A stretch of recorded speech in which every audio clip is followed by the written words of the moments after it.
Baby দেখুন তো, আপনি যাকে বছরের পর বছর ধরে পাগলের মতো ভালোবাসেন, তার কাছাকাছি যাওয়ার জন্য কোনো কোম্পানিতে চাকরি নেন।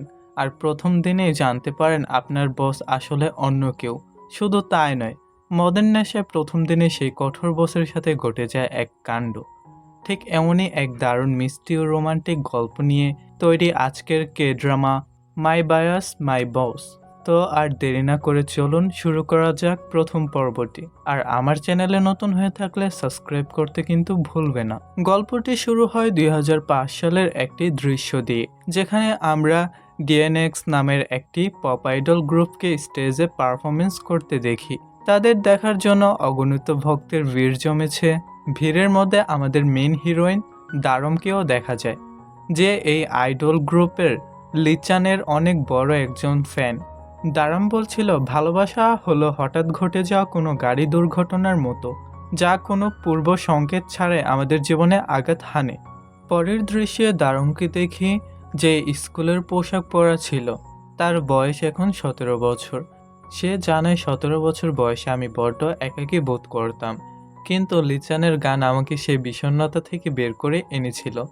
তারপর থেকে আমি তার প্রেমে মগ্ন। পরবর্তী দৃশ্যে আমরা তাকে একটি আইটি কোম্পানিতে কাজ করতে দেখি, যেখানে একটি মিটিং চলছিল। মিটিংয়ে সে হঠাৎ প্রশ্ন করে বসে যে সামনে একটি ইভেন্ট হতে চলেছে, কিন্তু জায়গাটি খুব ছোট। উপস্থিত লোকটি উত্তর দেয়, এটা আমাদের দেখার বিষয় নয়, তাদের সমস্যা। এরপর সহকর্মীরা কাজ করতে করতে তাকে নিয়ে গসিপ করতে শুরু করে দেয়, যে মেয়েটি আবার উল্টোপাল্টা প্রশ্ন শুরু করে দিয়েছে। সবাই চলে গেলে দারম চুপচাপ তার পদত্যাগপত্র লিখে ফেলে। পরের দৃশ্যে দারম বন্ধুদের সাথে আড্ডা দিতে দিতে বলে, আমি চাকরিটা ছেড়ে দিচ্ছি, মা জানতে পারলে যে কি হবে।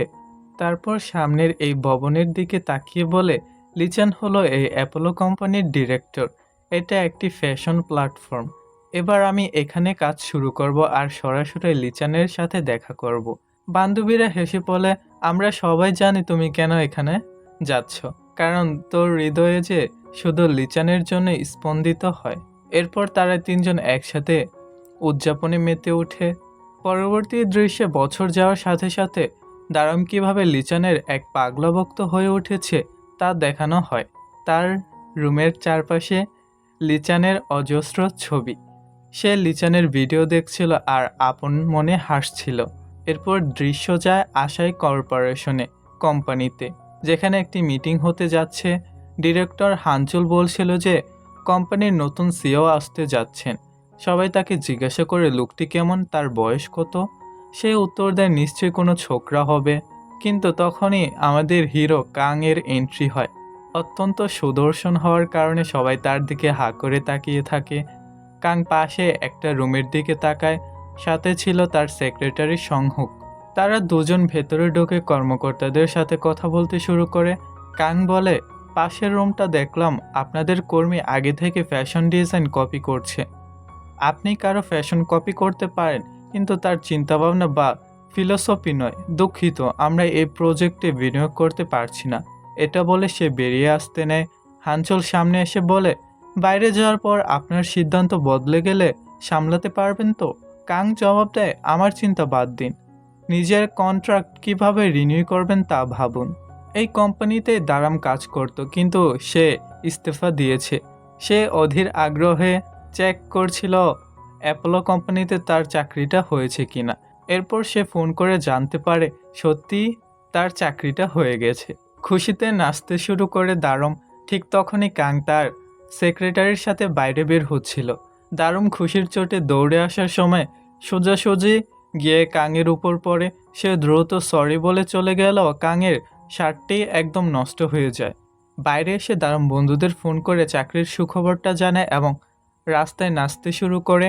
কাং গাড়িতে বসে এই পুরো দৃশ্যটা লক্ষ্য করছিল। রাতে তিন বান্ধবী মিলে ক্লাবে গিয়ে নাচ গান করছিল। অন্যদিকে কাং তার সহপাঠী মিনিউয়ের সাথে একটি রেস্তোরাঁয় বসেছিল।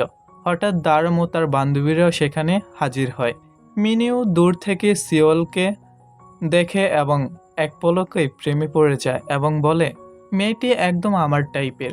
হঠাৎ দারমের চোখ পড়ে দেওয়ালে ঝোলানো লিচানের পোস্টারের দিকে। সে রেস্তোরাঁর মালিকের কাছে গিয়ে পোস্টারটি চেয়ে নেয়। মালিক হেসে বলে, তুমি তো প্রায় আসো আর পোস্টার নিয়ে যাও, তাই আজকেও দিয়ে দিলাম। পোস্টারটা নিয়ে দারুণ বন্ধুদের টেবিলে ফিরে দেখে সেখানে মিনহিউ বসে আছে। মিনহিউ তাদের বসতে বলে এবং বলে, আমি তোমাদের একটি ম্যাজিক দেখাবো। এই বলে সে পোস্টারটি হাত দিয়ে টেনে ধরে, যার ফলে পোস্টারটি মাঝখান থেকে ছিঁড়ে যায়। সেদিকে কোনো তোয়াক্কা না করে সে জাদুতে মন দেয় এবং শেষে একটি শুকনো সরি বলে চলে যায়। কিন্তু দারুম রাগে অগ্নিশর্মা হয়ে যায়। এদিকে মিনহু কাংয়ের কাছে এসে লিচানকে নিয়ে বাজে কথা বলতে শুরু করে। মেয়েটা লিচানের অনেক বড় ফ্যান, ফালতু একটা লুজারের পেছনে সময় নষ্ট করছে। দারুম পেছন থেকে সব শুনে ফেলে। সে ধেয়ে আসে মিনহুয়ের দিকে আর বলে, তোমার সাহস হয় কি করে এমন কথা বলার? এ বলে গ্লাসের বরফ ছুঁড়ে মারে তার দিকে। মিনহিউ তো সরে যায়, কিন্তু সেই বরফ গিয়ে লাগে সোজা কাংয়ের নাকে। সাথে সাথে কাংয়ের নাক দিয়ে রক্ত পড়তে শুরু করে। পরের দৃশ্যে মিমি গিয়ে কাংয়ের কাছে ক্ষমা চেয়ে বলে, আমি ওর হয়ে ক্ষমা চাইছি। আসলে ও দীর্ঘদিন ধরে কোনো চাকরি পাচ্ছিল না, তো তাই একটু মানসিক চাপে আছে।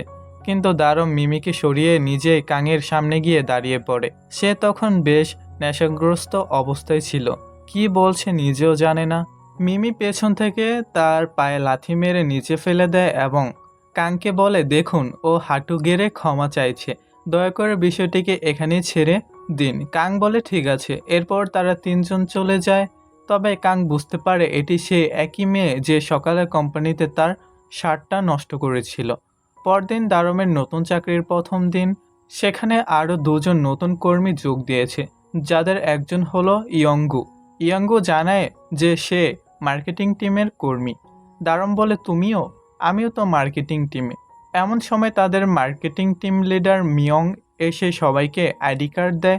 কার্ড পেয়ে দারুমের আনন্দের সীমা থাকে না। মিয়ং সবাইকে পুরো অফিস ঘুরিয়ে দেখায় এবং তাদের কাজের সাথে পরিচয় করায়। এরপর সে বলে, চলুন এবার আপনাদের সিওর সাথে দেখা করিয়ে আনি। দারুম মনে মনে প্রচুর নার্ভাস হয়ে পড়ে। সে বন্ধুদের দেওয়া সে পরামর্শের কথা মনে করে যদি বেশি নার্ভাস লাগে তবে এই ওষুধটা খেয়ে নেবে। সে পকেট থেকে ওষুধটা বের করে খেয়ে নেয়, কিন্তু ভেতরে ঢুকে সিওর মুখোমুখি হতেই দারুমের চোখ ছানাবড়া হয়ে যায়। যে লোকটিকে সে লিচান ভেবেছিল সে আসলে সেই কাং। প্রথমে সে চিৎকার করে উঠল, সামলে নিয়ে হ্যান্ডশেক করে। রুম থেকে বের হওয়ার সময় দারুম দেয়ালে লিচানের ছবি দেখে মন্ত্রমুগ্ধের মতো তাকিয়ে থাকে। কাং তাকে দেখে জিজ্ঞাসা করে, কি করছো তুমি এখানে? দারুম আমতা আমতা করে চলে যেতে নিলে হঠাৎ সেই গিলে ফেলা ওষুধটি তার গলায় আটকে যায়। সে নিঃশ্বাস নিতে পারছিল না। মিয়ং ছুটে এসে সাহায্য করার চেষ্টা করে, কিন্তু শেষমেশ কাং পেছন থেকে তাকে জড়িয়ে ধরে জোরে দুটি ধাক্কা দেয় আর ওষুধটি মুখ থেকে ছিটকে বাইরে বেরিয়ে আসে। পরের দৃশ্যে সেলস টিম লিডার জিনসং এসে রসিয়ে রসিয়ে সবাইকে বলতে থাকে কিভাবে নতুন মেয়েটি সিওর সামনে কাণ্ড ঘটিয়েছে। কিন্তু দারুমকে সামনে দাঁড়িয়ে থাকতে দেখে সে লজ্জিত হয়ে ক্ষমা চায়। দারুম তখন মিয়ংকে জিজ্ঞাসা করে, তাহলে কি লিচান এখানকার সিও নন? মিয়ং জানায় না, তিনি শুধু বড় বড় ইভেন্টগুলো সামলান। দারুম রেস্টরুমে গিয়ে বন্ধুদের মেসেজ দেখতে পায়। বান্ধবীরা লিখছিল, কি হলো, লিচানের সাথে দেখা হলো? ও কি তোকে টাচ করেছে নাকি খুশিতে কাঁদছিস? দারুম মেসেজের উত্তর দেয়, লিচানের সাথে দেখা হয়নি, সিও অন্য একজন, আর সে আমাকে পেছন থেকে জড়িয়ে ধরেছিল। এদিকে সংহুক কাংকে দারুমের বায়োডাটা দেখিয়ে সন্দেহ প্রকাশ করে। মেয়েটি আগে আশয় কর্পোরেশনে কাজ করত, হতে পারে হানচুল তাকে এখানে স্পাই হিসেবে পাঠিয়েছে। কাং বলে ঠিক আছে, ওর উপর নজর রেখো। কাং একটি ইভেন্টে গিয়ে হানচুলের সাথে দেখা করে। সেখানে সে জানতে পারে হানচুল নতুন ফ্যাশন লাইন লঞ্চ করেছে। কাং হেসে বলে, আমার মনে হয় তোমার কোনো স্পাই আমার কোম্পানিতে ঢুকে পড়েছে। হানচুল অবাক হওয়ার ভান করে এড়িয়ে যায়। ঠিক তখনই আমরা লিচানকে গাড়ি থেকে নামতে দেখি। অন্যদিকে কাং ইভেন্ট থেকে বের হতেই তাইউনা নামের এক রিপোর্টার তার সামনে এসে সাক্ষাৎকার নেওয়ার চেষ্টা করে, কিন্তু লিচান কাংকে মেসেজ করে বলে, আমি এসে গেছি, দেখা করো। কাং রিপোর্টারকে এড়িয়ে লিচানের সাথে দেখা করতে চলে যায়। লিচান এসে কাংকে জড়িয়ে ধরে রসিকতা করে বলে, কি পারফিউম মেখেছো হ্যাঁ? কাং তাকে শান্ত করে বসতে বলে আর তার ডেটিং গুঞ্জনের কথা তুলে। লিচান বিষয়টিকে এড়িয়ে দিলে কাং বলে, এসব স্ক্যান্ডাল থেকে দূরে থাকো, এতে ক্যারিয়ার নষ্ট হতে পারে। লিচান হেসে বলে, সে জন্যই কি তুমি দীর্ঘ 10 বছর ধরে কাউকে ডেট করোনি? কাং নীরব থাকে। অন্যদিকে সেই রিপোর্টার গোপনে তাদের লক্ষ্য করছিল। পরের দৃশ্যে দেখা যায় দারম গড়ে রূপচর্চা করছে। বান্ধবীরা তাকে খাওয়ার জন্য ডাকলে সে কান্নাকাটি করে বলে, এটা আমার শাস্তি। সিওর সামনে কিভাবে মুখ দেখাবো? কাল থেকে আমি শুধু কাজ করব আর সিওকে এড়িয়ে চলবো। পরদিন সকাল থেকে সে নতুন উদ্যমে অফিসে এসে কাজে লেগে পড়ে।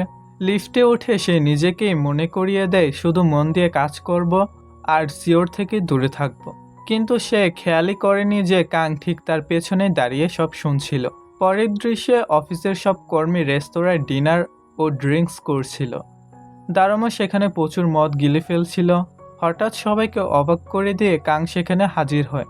সে কখনো কর্মীদের সাথে এভাবে যোগ দেয়নি। কাং দারমকে অতিরিক্ত মাতাল দেখে তার গ্লাসে সামান্য ড্রিঙ্ক ঢেলে দিয়ে বলে, তোমার অনেক হয়েছে, এবার বাড়ি যাও। দারম বাধ্য মেয়ের মতো বেরিয়ে আসে, কিন্তু মাঝপথে কি যেন ভেবে সে আবার অফিসের দিকে রওনা হয়। কাং রেস্তোরাঁ থেকে বের হয়ে হানচুলকে দেখতে পায় এবং ভাবনায় পড়ে যায়। এরপর সে অফিসে ফিরে নিজের রুমের ভেতর থেকে আওয়াজ শুনতে পায়। ভেতরে ঢুকে দেখে দারম মাতাল অবস্থায় দেওয়ালে লিচেনের ছবির দিকে তাকিয়ে আছে। কাং গম্ভীর গলায় জিজ্ঞাসা করে, এখানে কি করছো? আপনি তো বলেছিলেন সব কর্মীর জন্য আপনার দরজা খোলা, তাই চলে এলাম। সে ছবিটির একটি ফটো তুলতে চেয়েছিল, কিন্তু নেশার ঘোরে ভারসাম্য হারিয়ে কাংয়ের গায়ের উপর গিয়ে পড়ে। রেস্তোরাঁয় সহকর্মীরা মিওনিউকে চেপে ধরে জিজ্ঞাসা করছিল, তুমি কার পক্ষে, কাং নাকি লিচান? মিনিউ ভেবেচিন্তে কাংয়ের নাম নেয়। এদিকে অফিসে দারম সোফাতে ঘুমিয়ে পড়ে। কাং তার কাজ শেষ করে তাকে ডাকার চেষ্টা করে, কিন্তু দারমের কোনো সাড়া শব্দ নেই। পরদিন সকালে অফিসে ঘুম ভাঙতে দারমের মাথায় বাজ পড়ে। সে বুঝতে পারে সে সারা রাত অফিসেই শুয়েছিল। সে কোনো মতে সেখান থেকে চম্পট দেয়। পরে মিমি এসে তাকে রেস্টরুমে নিয়ে জিজ্ঞাসা করে কি হয়েছিল কাল রাতে। দারম সত্যিটা বলে দিলে মিমি দুষ্টুমি করে জিজ্ঞাসা করে, তোমরা কি একসাথে শুয়েছিলে? দারম রেগে তা অস্বীকার করে। দারম ভেবে পাচ্ছিল না কাল রাতের কথা অফিসের অন্য কেউ জেনে ফেললো কিনা, কারণ লিফট থেকে বের হতে সবাই তার দিকে তাকিয়ে নানা রকম ইশারা করছিল।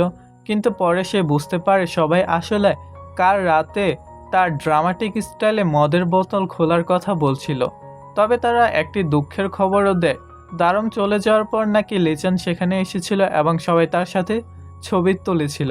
ছবি দেখে দারমের মন একেবারে খারাপ হয়ে যায়। দারম ওয়াশরুমে গিয়ে নিজেকে বকা দেয়, আমি একটা পাগল, কেন যে কাল মদ খেতে গেলাম। যদি অফিসে না যেতাম তবে আজ লিচানের সাথে দেখা হয়ে যেত। এরপর সে গত রাতের কথা ভেবে লজ্জিত হতে থাকে।